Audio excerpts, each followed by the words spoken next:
today's video mga Lods, pag-uusapan po natin yung mga uri ng babae o jowa na dapat mo nang iwanan dahil wala kang mapapala dyan. Huwag ka na magdalawang isip na iwanan yan kung ganito ang jowa mo ngayon. At sisimulan natin kagad dyan pagkatapos ng intro.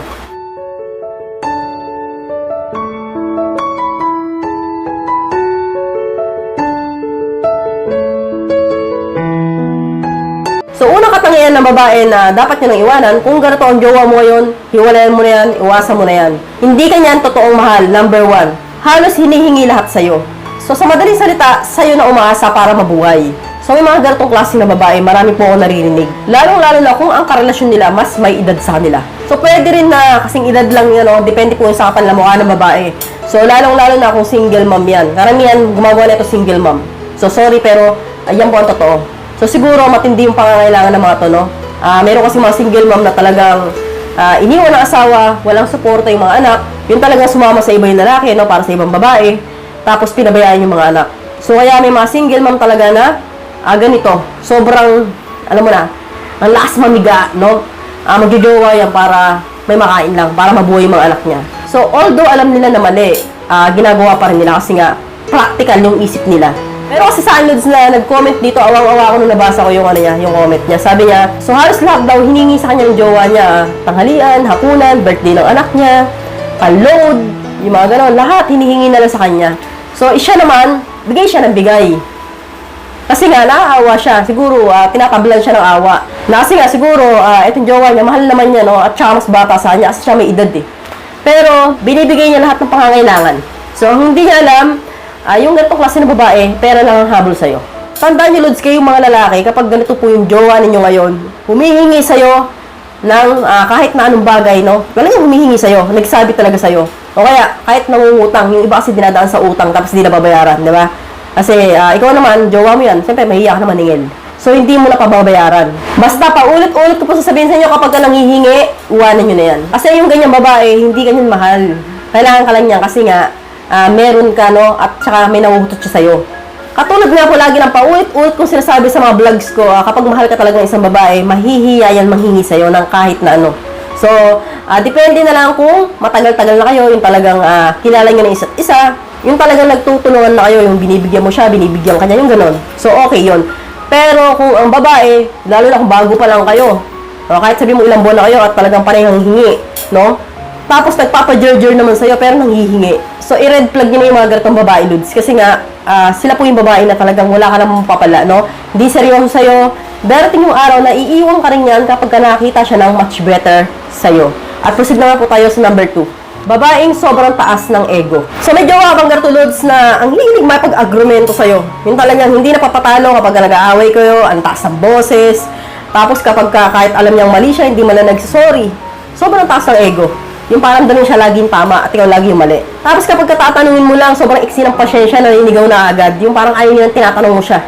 Ayaw nilang kinukompronta mo siya. Kapag ganito po yung babae sa Lods, signs po yan na dapat mo nang iwanan yan. Kasi yung mga ganitong babae, hindi ka talaga nito mahal.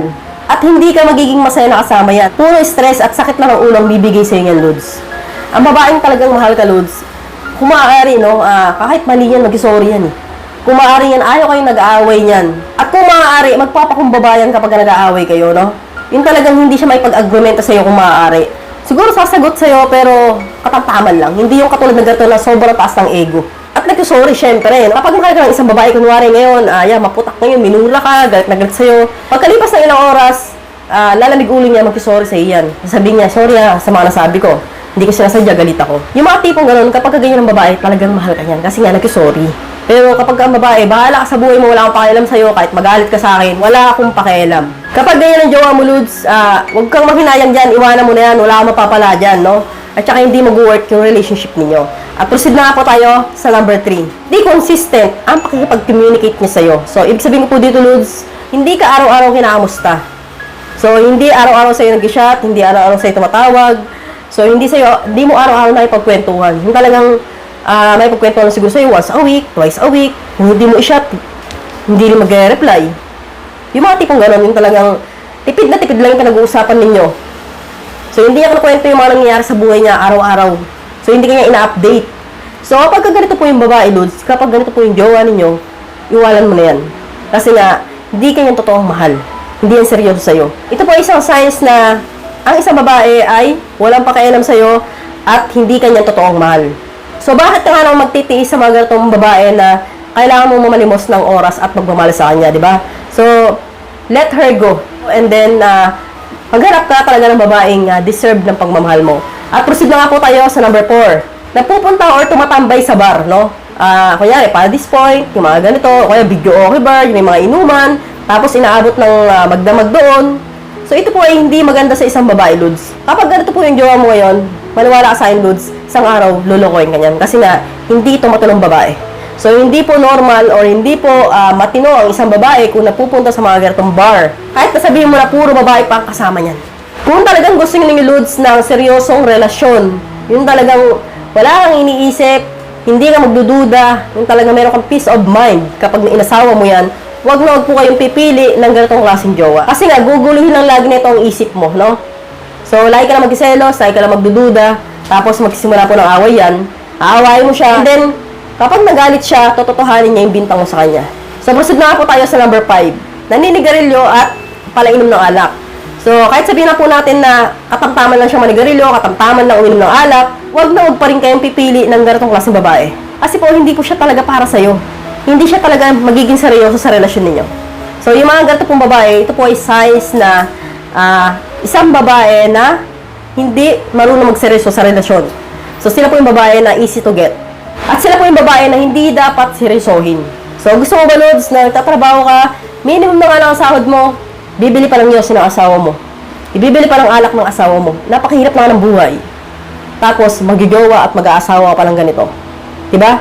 So, imbis na pambili na ng matika, diaper ng anak mo, bibili pa ng yosi. Kaya kung ako sa'yo, kung ganito ang jowa mo, iwanan mo na yan, wala kang mapapala dyan. At proceed na nga po tayo sa number 6. Kahihiwalay lang sa ex niya and then nagjowa na kagad sa'yo. So, ito, Lods, isipin mo, no? Kapag itong naging asawa mo, lalong-lalo na kunyari, may anak yan, and then yung anak niya, kinuha ng asawa niyang lalaki. And then siya nagpakadalaga. Yung talaga nagpalaboy, nagpatambay, yung mga ganyan. Kung ganitong klase ang magiging asawa mo ngayon, sinisigurado ko sa'yo, hindi yan magiging mabuting ina at asawa sa'yo. Kasi nga, nakita mo na, Lods, eh. Nakita mo na kung ano siya noon sa dating asawa. So, yun na nga yung proof na kahit sa'yo or kahit na kanino, hindi yan magiging mabuting asawa. So, sasakit lang ang ulo mo dyan. Kasi ang isang babaeng single mom na matino, hindi yan papayag na mawalay sa kanya ang kanyang anak. Kahit nahirap na hirap sa buhay yan, igagapang niya yan, gagawa siya ng paraan, mapakain lang yan at mapag-aral. Pero kapag ang babae pumayag na ang anak niya ay nandun sa side ng lalaki niya, imbis na matuwa kayo dyan, kasi ibang mga lalaki natutuwa pa, single mom asawa ko pero nandun yung anak sa probinsya. So, hindi niya inaalagaan, hindi namin inaalagaan, kaya okay lang. Pero hindi nyo alam, Lods, napakapangit na, pangitain yun sa isang jowa. So, ito po ay nagpapakita ng pagiging irresponsible ng isang babae. So, irresponsible po siya kapag pumayag siya na ganun, no? And then, posible po na sa magiging anak ninyo, magiging irresponsible rin niya. Kasi nga, gawain niya yan. So, kaya nga, sinasabi ko sa inyo na kung ganito yung jowa mo ngayon, kakahiwalay lang, and then, nagjowa na kagad sa'yo. Naku, iwasan mo na yung Lods kasi nga, hindi magiging maganda yung relasyon mo sa kanya. Kung gusto mo talaga ng matinong babae, marami dyan. Huwag kang mag-stay sa isang babae o huwag kang magtiis sa ganitong klase ng babae. So, hanggang dito na, Lods. Maraming salamat sa pagbisita and see you again to my next video. God bless. Bye-bye!